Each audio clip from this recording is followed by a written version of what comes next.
திருவள்ளுவரின் வழியில் வாழ்ந்து வாழ்வின் உன்னத நிலையினை அடைய திருக்குறளோடு நாம் என்னும் இந்த நிகழ்விலே இணைந்திருக்கின்ற உங்கள் அனைவருக்கும் முதற்கண் வணக்கம். குறள் எண் 707, அதிகாரம் குறிப்பறிதல்.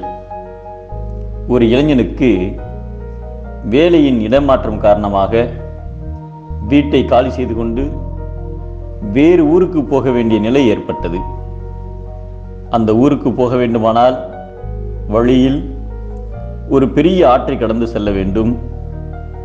அவர் எடுத்துச் செல்ல வேண்டிய பொருட்களோ அதிகமாக இருந்தது. ஆற்றின் கரைக்கு வந்தார். அங்கே வாய் பேச முடியாத ஒரு படகோட்டி இருந்தார். அவரது படகில் இளைஞர் கொண்டு வந்த பொருட்களை எல்லாம் ஏற்றினார்.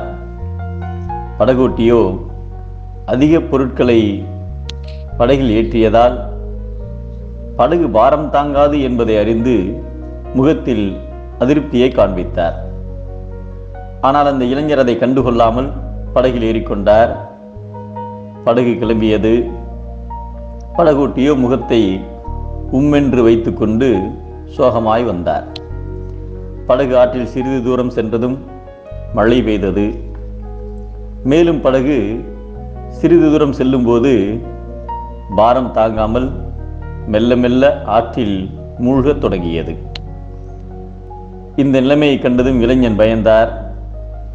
அவரது பயத்தை முகத்தில் கண்டதும் சில பொருட்களை தூக்கி ஆற்றில் வீசுமாறு படகோட்டி சைகை செய்தார்.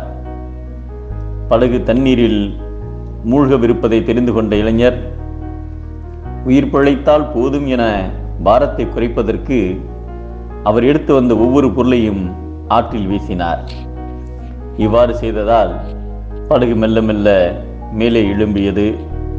இப்பொழுது அந்த இளைஞனின் முகத்தில் மலர்ச்சி அடைந்தது. இருவரும் கரையை அடைந்தனர். தனது தவற்றிற்கு வருந்தி இளைஞன் படகோட்டியிடம் வருத்தம் தெரிவித்தார். படகோட்டியும் முகம் மலர்ந்தார்.